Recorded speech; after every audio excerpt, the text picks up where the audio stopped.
daughter informed me that she didn't want me at her wedding because her family felt I didn't appear wealthy enough, so I happily stayed away. However, they were unaware that I was the one who secured the venue for them, so I sent a letter delivering this unfortunate news instead. Hello, Reddit. This is my first time posting here since I need some help, and it's a bit urgent.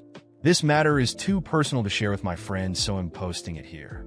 I have been a single father to my daughter and have raised her on my own since she was born. My wife unfortunately passed away while I was pregnant with her. She had an aneurysm in her sleep, and by the time I woke up, she was gone. Since then, I have raised my daughter on my own and have honestly sacrificed a lot, something that other single parents can also attest to. I'm not saying that she owes anything to me because I'm her father, but a little appreciation would be nice. Unfortunately, she ended up telling me that she did not want me to attend her wedding a couple of days ago because apparently, according to her fiancé and his family, I did not look like I was rich enough to fit in with the kind of people that would be present there. That was incredibly hurtful. So I did something really underhanded as well. That's really not in my nature, but I just couldn't help myself. All of this started 2 years ago when she first started dating Steve. She met him through friends from what I know, and he belongs to quite a wealthy family. His parents own one of the top real estate firms in the state, and they're pretty much rolling in money. He looks the part as well, always dressed in luxury brands from head to toe, and he owns 3 cars himself. In comparison, I obviously look like a peasant since I'm just an economics professor in college. I do make a decent amount of money, and it has been good enough for me and my daughter. That's how I've been able to pay all the bills and the rent and afford to be able to raise her single-handedly for the past 25 years at least. It used to be good enough for us until she started dating Steve, and then things started changing and getting weird between us. Just for the record, I never had a problem with her relationship with Steve or him as a person until recently. Even though after the first time we met, my daughter called me up later on to tell me that I needed to start changing certain things about my house so that it looked better. She had said that the fact that most of the furniture in my house looked really old was pretty embarrassing for her since she had been to Steve's parents' mansion, and it was crazy how beautiful and shiny everything was. She wanted me to at least put an effort into making my home look better. We had a fight after the first meeting because I did not think that there was anything wrong with the way my house looked. The fact that certain things were really old just meant that they had character. I did not want a shiny, glamorous lifestyle like Steve or his parents because I knew that I could not afford it and I wanted to live within my means. I was perfectly happy with how my life was and did not have any complaints, so she had no reason to be complaining about it either. Some of the things that she wanted me to replace, like some furniture and stuff, had actually been picked out by my late wife, and I really valued them. We got into a fight back then, and I told her that if she was so embarrassed of me, then maybe she shouldn't have introduced me to her rich boyfriend in the first place. She realized that she was being a jerk and apologized to me later, and we were able to patch things up. But after that, she never brought Steve over to my place, and I only met him a handful of times. I met his parents once when they got engaged, and I attended the party that they threw. Even then, my daughter had a lot to say about the way that I was dressed, and she said that it was an engagement party, so I should have put more effort into how I dressed. But according to me, I was dressed perfectly fine, and not stupid. I could tell that her real problem was the fact that I was not dressed in luxury brands and was just wearing things that I could afford. But I guess she was too afraid to say it anyway. I try not to mind that. And even though she had started being very distant from me ever since she had introduced Steve to me, I still tried to keep in touch with her.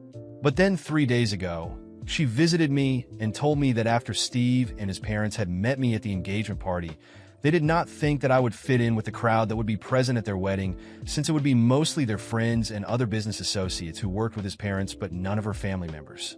Since Steve's parents were funding most of it, she thought that it would be better for her to respect their wishes. She even said that she would have a private ceremony later on, and I would be invited to that. But for now, she just wanted me to understand where she was coming from, because ultimately she did not want me to feel out of place. I was very hurt when she said that, and I started crying. But then she got really exasperated and said that there was nothing worth crying over. This was just the fact that I did not look rich enough to fit in there, and she did not want me to embarrass either myself or her. She told me that she had hoped that I would understand, but I was just being selfish by not caring about her image in front of her in-laws. Once I stopped crying, I told her to get out of my house and never come back. After days of thinking about what to do after that devastating conversation with my daughter, I realized it was time to act. I had already sacrificed my entire life for her, and the least I deserved was respect. However, the fact that my appearance or lifestyle was enough for her to discard me without a second thought made me question everything. It was clear that she no longer saw value in the father who raised her alone, but instead in the image she could project to her new wealthy in-laws. I had secured their wedding venue through an old acquaintance as a surprise gift. I wanted to see my daughter happy and knew that place would be perfect for her dream wedding. But now I realized that was a mistake. It was time to correct it. I wrote a short, direct letter to the venue manager, canceling the reservation. I used firm words, explaining that due to family reasons, the event could no longer take place there. I also requested that he not mention the reason to anyone except me. This would leave my daughter and her fiancé in a difficult position, especially given how last minute it was to find another luxurious venue. After all, the wedding was just weeks away. Days passed until one day, I got a frantic phone call. It was my daughter. She didn't start with a "Hi" or "How are you?" She got straight to the point. "Dad, what did you do?" "The wedding venue got canceled. Steve is furious, his parents are panicking, and now we have nowhere to go. Do you have any idea what this means?" Her voice was a mix of anger and panic, and I could almost picture her red face on the other end of the line. "Oh, now you call me Dad?" I replied calmly.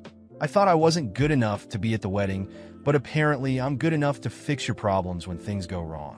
"This isn't a joke," she yelled, sounding on the verge of a breakdown. "You have to fix this. They're pressuring me. If we don't have this wedding as planned, Steve might even call everything off. His parents will think I'm a failure. You don't understand what's at stake here." "No, dear," I interrupted, still calm. "You don't understand. I spent 25 years of my life putting you first. I dealt with all the hardships of being a single father, gave you everything I could, made sacrifices you'll never see. And what do I get in return? The humiliation of being excluded from the most important moment of your life because I don't look rich enough for you and your fiancé? No, that's not going to happen." She started to cry, but this time, her tears didn't move me. Something inside me had changed. "But Dad, I didn't want it to come to this. I was just trying to balance things, make everyone happy. It's not just about you, it's about what they think of me. And what do you think of me?" I interrupted again. "Don't I matter anymore? You'd rather please a family you barely know than value the one who has been by your side your whole life? I refuse to be treated like garbage. You made the choice to exclude me. Now live with the consequences." She was silent. The crying had stopped, but I knew she was thinking about everything I said. "Dad, please. I know I messed up." She started begging, but I was already resolved. "It's time for you to face reality, daughter. I'm not going to fix this for you. You'll have to learn to deal with the consequences of your choices." I hung up the phone, and for the first time in a long time, I felt like I was in control of my own life again. She wanted so badly to distance herself from me, to please a wealthy, elitist family. Then she could stay with them. She was going to have to weather the storm she created. The following weeks were absolute chaos. I heard through mutual acquaintances that the wedding, which was supposed to be the event of the year, was a disaster. They couldn't find another luxury venue in time and ended up having a simple, rushed ceremony, far below the standards Steve's parents had envisioned. The humiliation they tried to impose on me came back to them in a way I could have never planned. My daughter tried calling me several times after that day, but I didn't answer. I needed space. I deserved peace. Even with the wedding disaster, she had chosen that path. She chose to please people who didn't truly know her, rather than value the one who had always been there for her. A few months later, I received a message. It was a photo of my daughter and Steve, accompanied by a brief note. "We're getting divorced." There was no emotion in the words, just a cold report. It seemed that everything she had sacrificed in the name of social status and a glamorous life had crumbled. I didn't feel joy when I saw that, but I didn't feel sadness either. She had made her choices, and now she was paying for them. As for me, I started reconnecting with old friends, traveling, rediscovering life beyond the role of being a father. As for my daughter, I don't know what the future holds for her. Maybe one day she'll understand that value isn't measured by appearance or wealth. But until then, I have my own life to take care of. After months of no contact, the peace I so desperately needed had finally started to fill the spaces in my life. The loneliness that haunted me at first had gradually been replaced by a sense of control. For the first time in a long while, I was prioritizing myself. I traveled, reconnected with old friends, and dove into new professional projects. My home, which once embarrassed my daughter, had now become a sanctuary where I could reflect on everything that had happened. Then, one quiet morning, I heard the unexpected sound of the doorbell. When I opened the door, there she was, my daughter. Her face was marked by tears, which she was clearly trying to hold back. She looked so different from the woman I had thrown out of my house months ago. The silence between us was heavy. I could see the nervousness in her eyes. "Dad, can I come in?" she asked, her voice weak and shaky. I observed her for a moment, battling the lingering hurt. A part of me wanted to send her away, but another part, the one that would always be a father, decided that maybe it was time to hear her out. I stepped aside, making room for her to enter. She sat down on the couch that my late wife and I had picked out years ago, and for a moment, the weight of nostalgia felt overwhelming. I sat across from her, saying nothing, waiting for her to begin. "I've divorced Steve," she finally said, her eyes fixed on the floor. I already knew that, of course, but hearing those words come from her made it all the more real. She took a deep breath, as if trying to gather the courage to continue. I realized I made a huge mistake. Her voice trembled, full of regret. I let money, status, and other people's opinions control who I was. I did horrible things, especially to you. The way I treated you, I don't even know how I could have been so blind, Dad. She finally looked up, her eyes red from crying. When Steve left me, when everything fell apart, I realized that what truly mattered wasn't how I dressed or how much money I had, but who was there for me. And no one has ever been there for me more than you. I stayed silent, letting her words flow. She needed to say it all, and I needed to hear it. "I don't expect you to forgive me right away," she continued, "but I'm here because I want to apologize. I want to tell you that I regret everything. You've always been there for me, and I treated you like a stranger. I was ungrateful. I didn't know how to appreciate the man who sacrificed so much for me. Dad, please forgive me. I need you now. I need you to teach me how to be strong, to be independent, to not rely on anyone but myself. I want to learn how to make money on my own, to become someone you can be proud of, not for my wealth, but for the person I can become." I saw the sincerity in her words. She wasn't trying to fix things for superficial reasons.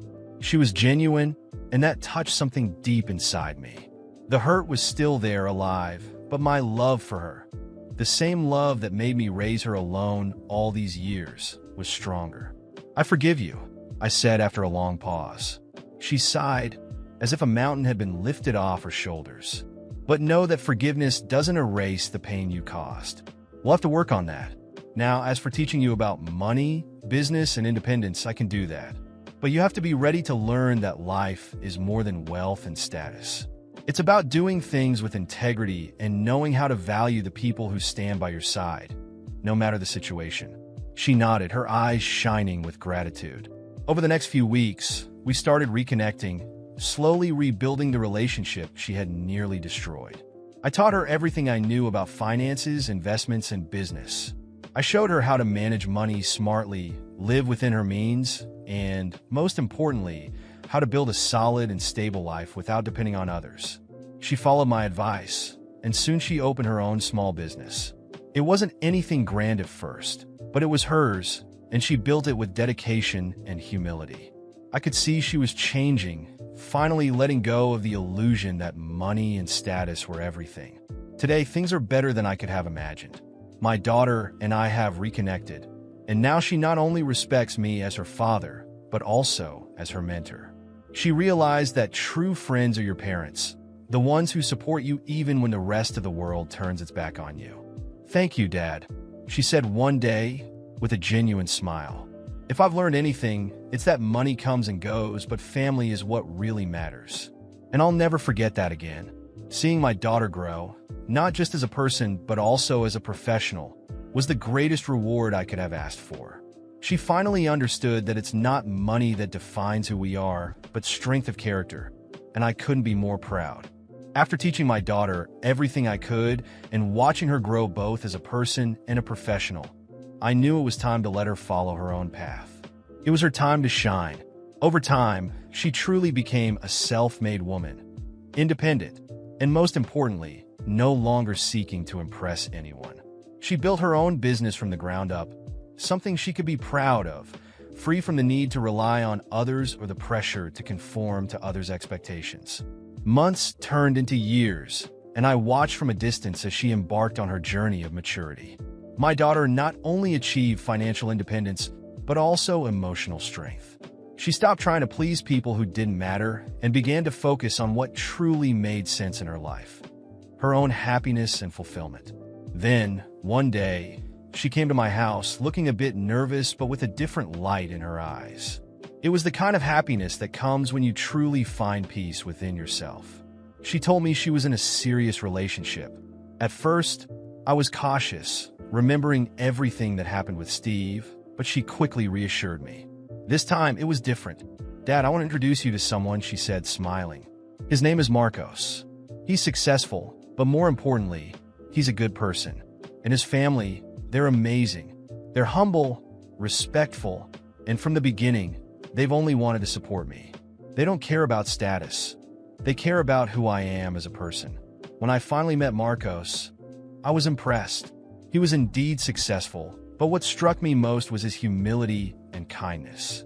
Unlike her ex, Marcos didn't feel the need to flaunt his wealth or status.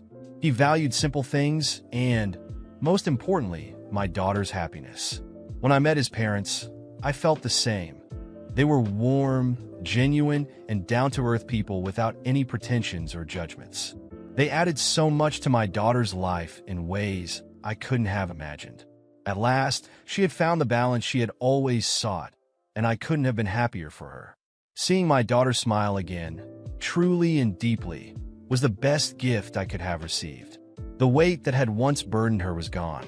She was now a strong, independent woman in a relationship with someone who truly loved and respected her. Someone who came from a family that treated her with the kindness and respect she had always deserved. Today, I continue on my own path with a sense of fulfillment. I couldn't be prouder of the woman my daughter has become. A true father doesn't seek revenge on his own child, no matter how painful the journey may have been. What a real father wants is growth. To see his daughter learn from her mistakes and become a better person. I let her go, and watching her blossom, I know I did the right thing. There is no greater joy than seeing your daughter happy and at peace with life. She has learned that what matters isn't what others think, but how she feels about herself. And that, to me, is the greatest victory. Now, I look to the future with peace of mind, knowing I've done my job and that my daughter is prepared to face the world on her own. During dinner, my grandfather asked, "Did you like the car I gave you as a present last year?" I replied that I hadn't received any car. Then my parents froze, and the truth came to light. My name is Jake. I'm 23 years old, and for as long as I can remember, I've always been the son that nobody wanted around. It's not one of those dramatic stories of abandonment or domestic violence. It's worse. It's the story of a family that simply decided I didn't matter enough. My parents, Sarah and Robert, were always very clear about who the favorite was. My sister Madison, 2 years younger, was the princess of the house. She was the one who received the best toys at Christmas. She was the one who got brand-name clothes. She was the one who heard words of encouragement when she got mediocre grades at school. I, on the other hand, could come home with a first-place certificate in Math Olympics and receive only a, "That's nice, but don't get cocky about it." I grew up accustomed to comparisons. "Look how affectionate Madison is," my mother would say when I tried to show affection. "See how spontaneous and fun she is," my father would add when I tried to tell some joke or interesting story. It was as if I were a poorly made draft of the person they really wanted as a son. When I finished high school with a 9.2 average and was accepted into 3 different universities, my parents barely looked up from the television. "University is very expensive, Jake," said my mother without even looking at me. Besides, Madison will need support when her turn comes. She has a bright future ahead. At 18, while my sister got a new laptop to prepare for college entrance exams, I started working at an electronics store in the city mall. It wasn't my dream job, but it paid enough for me to support myself. I organized products, served customers, and sometimes even managed to make some good sales that earned me extra commission. The work was tiring, especially on weekends when the mall got crowded. I'd come home with aching feet and dry hands from handling so many products, but there was a certain dignity in it. I was building something on my own, without depending on anyone. Meanwhile, Madison continued living like a princess. At 20, she had never worked a single day.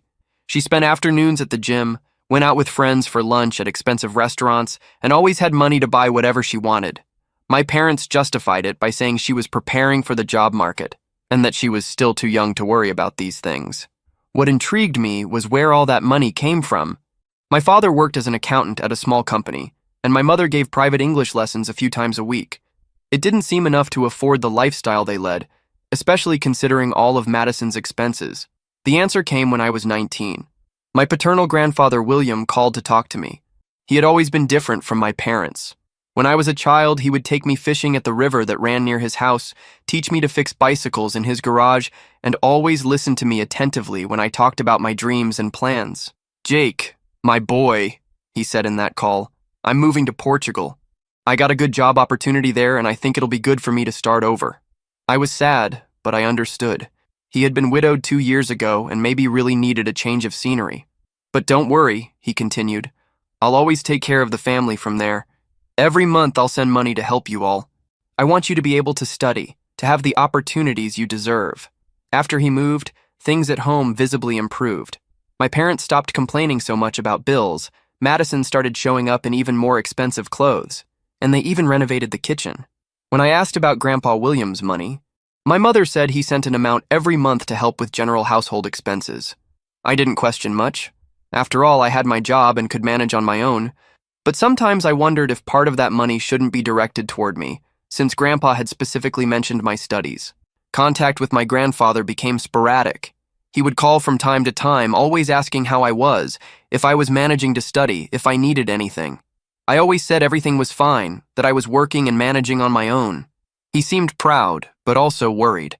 "You've always been a special boy. Jake," he would tell me, "you have a good heart and a determination that few have. Don't let anyone make you feel like you're worth nothing." Those words sustained me on difficult days. When I'd come home tired from work and hear my family making comments about my mediocre job or about how I had no ambition, at least one person in the world believed in me. On my 23rd birthday, to my surprise, I found a small cake on the kitchen table when I got home from work. It wasn't much, one of those supermarket ones with artificial frosting, but it was there. My parents and Madison sang happy birthday, with the same enthusiasm of someone fulfilling a boring obligation. "It's from Grandpa William," my mother explained. "He asked us to organize something for you." I was touched. Even from far away, my grandfather remembered me. It was more than my own family usually did. We ate the cake in silence, each one lost in their own thoughts, and then everyone went back to their normal activities. But in the following weeks, I noticed strange changes. My parents started showing off even more. My mother appeared with a leather purse that cost more than my monthly salary. My father bought a watch that I had seen in a mall window for an absurd price. And Madison was unbearable with her designer clothes and sneakers that cost a fortune. One day I heard my mother on the phone talking about a trip they were planning. "It'll be just the three of us," she was saying. "A little getaway to relax at the beach. Everything's already booked." When I found out about the trip, I wasn't invited. "There's no room for 4 people in the room," my father explained. "And you have to work anyway, right?" They spent an entire week at a 5-star resort, posting photos on Instagram of expensive meals, colorful drinks, and moments of happy family. I stayed home, working my normal shifts, wondering where all the extra money was coming from. Could it be that Grandpa William was sending more money? Maybe he had gotten a better job in Portugal or received some inheritance. I tried not to think much about it, but curiosity was eating at me. The year passed slowly. My routine continued the same. Work, home, work, home. Sometimes I'd go out with some colleagues for a beer, but in general my social life was limited. I didn't have money for the expensive activities my family did, and I kind of got used to the loneliness. Madison continued without working. living her princess life. My parents continued treating me like I was a burden on the family, and I continued trying to prove I was worth something, even though nobody seemed to notice. When my 24th birthday was approaching, I wasn't expecting anything special. Maybe another cheap cake, maybe not even that. But then, 3 days before the date, my phone rang. "Jake, my boy, how are you?" It was Grandpa William's warm voice, which I hadn't heard in months. "Grandpa, what a surprise!" "I'm well, working hard." Great, great. Listen, I have news for you. I'm returning to Brazil next week. I want to be there for your birthday." My heart raced.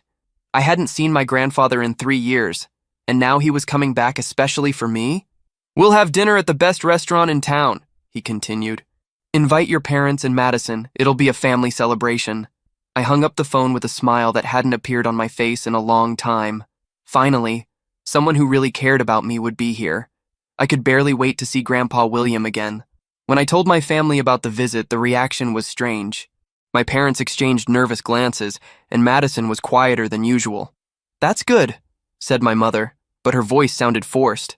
It'll be good to see Grandpa William again." I didn't understand why they seemed so uncomfortable. After all, it was Grandpa William who was funding their lifestyle. Shouldn't they be anxious to see him? But I didn't think much about it. I was too busy imagining what it would be like to reunite with the only person who had always believed in me. The day finally arrived. My grandfather William showed up at the front door in the middle of the afternoon, with that wide smile I remembered from my childhood. He was thinner, his hair grayer, but he had the same contagious energy as always. "My boy," he said, wrapping me in a tight hug. "How you've grown! You're a grown man." I felt an emotion I hadn't experienced in years. Here was someone who was genuinely happy to see me, who hugged me like I was the most important person in the world. My parents greeted Grandpa William with forced smiles, and Madison barely looked up from her phone. "Come on, family," said my grandfather, clapping his hands. "Today is a day of celebration. I reserved a table at Terraço do Vale." My eyes widened.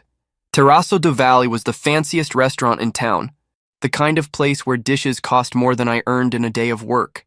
During the trip to the restaurant, my grandfather wouldn't stop asking me questions. He wanted to know how work was going, if I was happy, what plans I had for the future. It was the first time in years that someone showed genuine interest in my life. "I'm very proud of you, Jake," he said, putting his hand on my shoulder. "Working hard since you were 18, supporting yourself, that shows character." From the back seat, I heard Madison mutter, "Working at the mall isn't exactly impressive." My father chuckled, and my mother sighed as if she were annoyed. The restaurant was even more elegant than I had imagined. Waiters in impeccable uniforms, tables with linen tablecloths, crystal glasses that sparkled under the candlelight.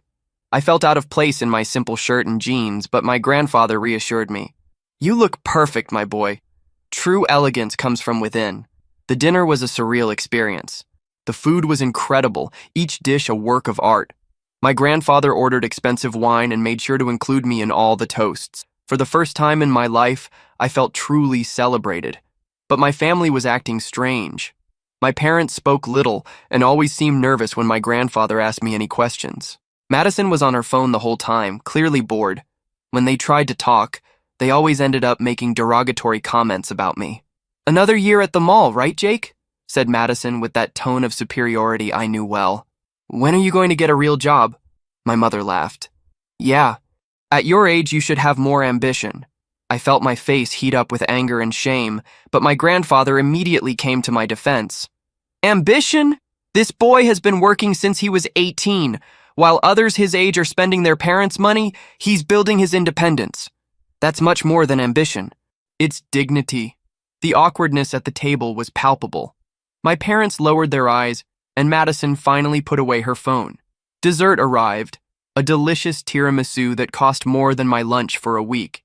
It was then that my grandfather looked at me with that loving smile and asked the question that changed everything. "By the way, Jake, tell me, how was the gift I sent you last year?" I was confused for a moment. "The gift?" "Yes, the birthday gift. Did you like it?" I thought about the cheap cake my parents had bought. "Oh yes, thank you for the cake, Grandpa. It was very thoughtful of you." My grandfather's smile disappeared. He frowned as if something wasn't adding up. "Cake? What cake?" "The cake you asked them to buy for my birthday," I explained, starting to feel a chill in my stomach. "Jake, I didn't ask them to buy any cake, he said, looking directly at my parents. What's this story? My mother tried to intervene. Dad, maybe there was a misunderstanding. No, said my grandfather, raising his hand. No misunderstanding. Jake, didn't you receive the car I sent you? The world stopped. Car? What car? The red Civic I bought and had delivered to your house on your birthday. A brand new car with all the documents in your name. I felt like the ground had disappeared under my feet. I didn't receive any car, Grandpa. Just the cake. The silence at the table was deafening. My parents were pale, and Madison had stopped breathing. My grandfather looked at each of them, and I saw his expression change from confusion to a cold fury I had never seen in him. Where?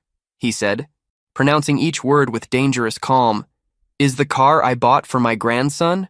My parents started stammering, trying to make up excuses. My mother said something about delivery problems. My father blamed the transport company. But my grandfather wasn't stupid. He had built a company from scratch. He knew when they were lying to him. I want the truth, he said, hitting his hand on the table so hard that the glasses trembled. Now. The entire restaurant was looking at us. Other customers whispered among themselves, discreetly pointing at our table. But I didn't care. I was in total shock. A car? My grandfather had given me a car? It was my mother who finally gave in. With a trembling voice, she confessed, We sold the car. Sold? I shouted, unable to control myself. You sold my car? We needed the money, said my father, trying to justify himself. Things were difficult and Madison was needing what? I exploded. More designer clothes, more expensive sneakers, more resort trips? My grandfather was absolutely livid. You took the gift I bought specifically for Jake and sold it to pay for Madison's luxuries? It wasn't just for Madison. My mother tried to defend herself. It was for the whole family. We took that trip, bought things we needed. Lies, I shouted. I didn't go on the trip. I never saw a cent of that money. You spent it all on yourselves. My grandfather stood up from his chair. 32,000 reais, he said, his voice cutting. That's what the car was worth. 32,000 reais that I saved working in Portugal to give a decent gift to my grandson. And you sold it to buy frivolities. The amount shocked me even more. 32,000 reais, more than I earned in 2 years working at the mall, and they had sold it like it was nothing. Dad, please, let me explain, my mother tried, but my grandfather didn't want to hear it. There's no explanation, he said. You betrayed my trust. You stole from my grandson, and I'm sure this isn't the first time. He looked at me with an expression of deep sadness. Jake, my boy, I need to tell you something. That car wasn't the only gift I sent you. My heart stopped. What do you mean? For the last 3 years, every month I sent specific money for you, for your studies, for your needs, so you could have opportunities. I transferred it to your parents because I trusted they would pass it on to you. But now I understand you never saw any of it. I looked at my parents with a mixture of horror and rage. How many years? I asked, my voice hoarse. 3 years, my grandfather replied. 600 reais a month plus household expenses. Money that was rightfully yours. I did the math quickly. 600 reais a month for 3 years. More than 20,000 reais. Added to the 32,000 from the car, they had stolen more than 50,000 reais from me. You're thieves, I said, with a coldness that surprised me. Thieves from your own family. Madison finally found her voice. Jake, don't be dramatic. That money helped the whole family. It helped you, I corrected. It helped pay for your clothes, your sneakers, your outings. I never saw a cent. I worked like a slave while you lived like royalty with money that was mine. My grandfather put his hand on my shoulder. Jake, you're not staying one more day in that house. Come with me to Portugal. There you'll have the opportunities you deserve. I didn't think twice. When? Now. Today. Let's get your things and go to the airport.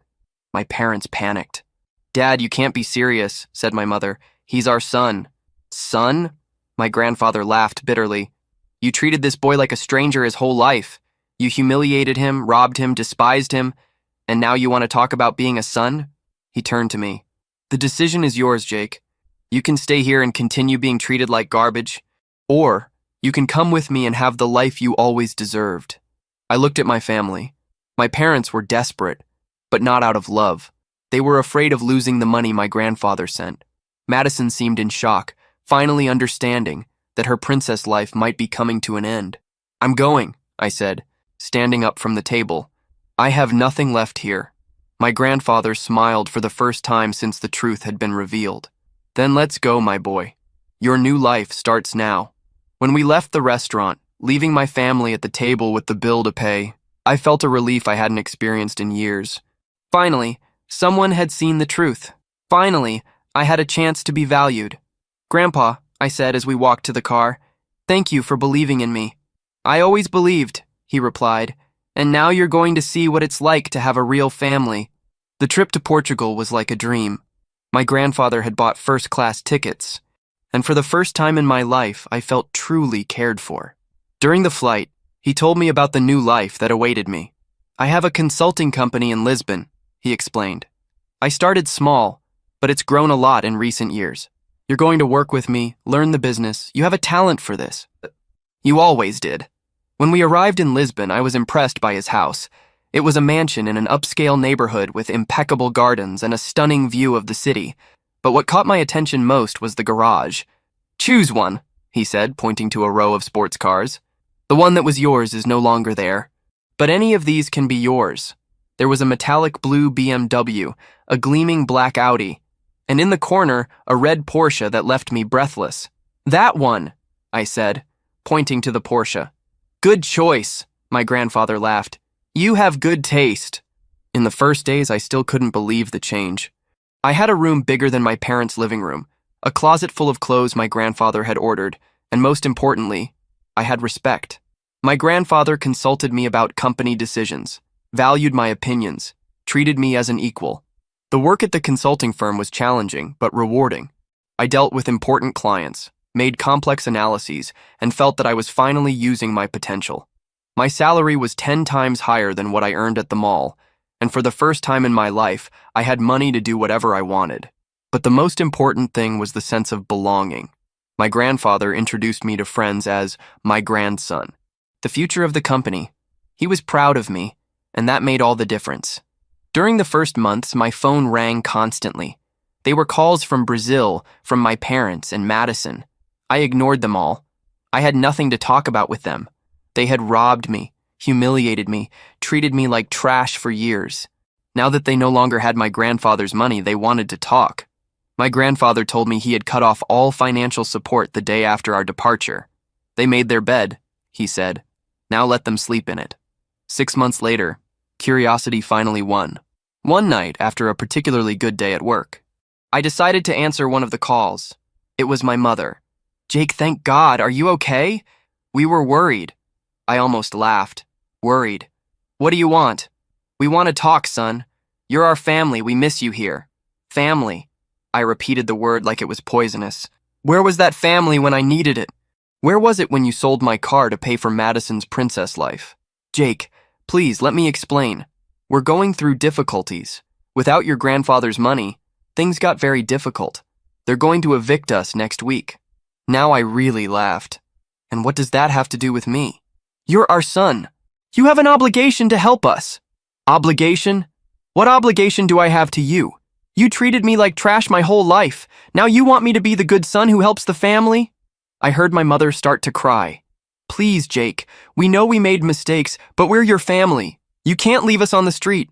"You left me on the street emotionally my whole life," I replied. "Now experience what it's like literally." My father took the phone. "Jake, stop this ingratitude. After everything we did for you, everything you did for me," I exploded. "You stole more than 50,000 rees from me. You sold my car. You humiliated me. You treated me like I was a burden. And now you come talking about ingratitude? We raised you, gave you a house, food. You gave me the minimum required while giving the maximum to Madison. Don't come asking me for gratitude now." I heard a third voice. It was Madison. "Jake, you're being dramatic. It wasn't that bad." "It wasn't that bad?" I almost screamed. "You spent the money that was mine on designer clothes for you. You went traveling and left me out. You mocked me every day. But now you have a good life. You don't need to be resentful. I have a good life despite you, not because of you. And you know what else? I'm happy knowing you're in misery. Finally, you're paying for what you did." My mother came back to the phone sobbing. "Please, Jake. We're your family. You can't abandon us like this. You abandoned me first, I replied. The difference is that now I have a choice, and I choose to have nothing to do with you. But we're your parents. Real parents don't do what you did. Real parents don't steal from their children. Real parents don't humiliate their children to elevate others. There was a long silence. Then my mother said, "What if we ask for forgiveness?" Forgiveness doesn't bring back the years of humiliation. Forgiveness doesn't bring back the money you stole. Forgiveness doesn't erase the pain you caused. So you're going to leave us on the street? I'm not the one leaving you on the street. It was your choices that led you to this. You could have used Grandpa's money responsibly. You could have included me in the family. You could have treated me with respect. But you chose to humiliate and steal. Now deal with the consequences. My father tried one last card. And Madison? She's not to blame for any of this. Not to blame? I laughed with contempt. She participated in every humiliation. She laughed at me, called me a failure, took advantage of every cent of the money that was mine. She's as guilty as you are. But she's your sister. Sister is someone who stands by your side, who supports you. Madison was never my sister. She was just a stranger who shared the same house. I heard Madison scream in the background. I always hated you anyway. You were always a burden on this family. Perfect, I said, calmly. Finally, the truth. Thank you for confirming everything I always knew. My mother came back to the phone, desperate. Jake, please. At least give us a chance to redeem ourselves. You had 23 years of chances. You wasted them all. But now it's different. We understand our mistakes. You only understood when the money ran out. If Grandpa was still sending money, you wouldn't have even called me. There was another silence. I had hit the nail on the head. You know what makes me most angry? I continued. It's not even the money. It's the fact that you never really loved me. I was just an inconvenience you tolerated. And now, when you need something, you want to pretend I'm a son. We do love you, said my mother. No, you love the idea of what I can do for you now. It's different. I hung up the phone and put it on silent. I didn't want to hear their pathetic pleas anymore. My grandfather, who had heard part of the conversation, put his hand on my shoulder. How do you feel? Free, I replied. And it was true. For the first time in my life, I feel truly free. In the following weeks, my grandfather told me what was happening in Brazil. The family had been evicted and was living in a tiny apartment in a dangerous neighborhood.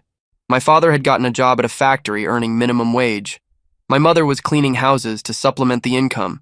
And Madison, who had never worked a day in her life, had to accept a job at a coffee shop. They're paying for years of arrogance, said my grandfather. They always thought they were better than everyone else, that they deserved a life of luxury without working for it. I felt deep satisfaction knowing they were finally facing reality.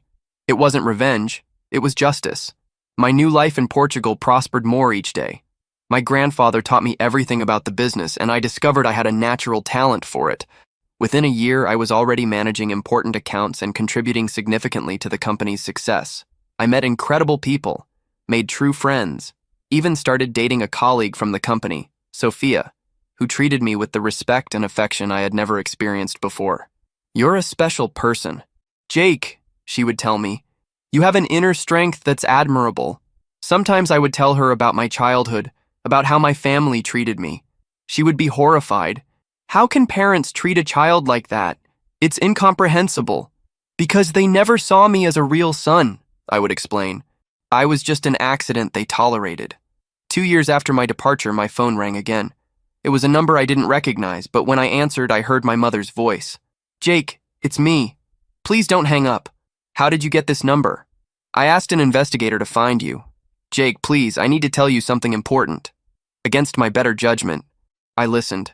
Madison is sick. Cancer. She needs treatment, but we don't have money. She could die. I felt a knot in my chest, but not of pity. It was anger. And what does that have to do with me? She's your sister. Even with all the problems, she's family.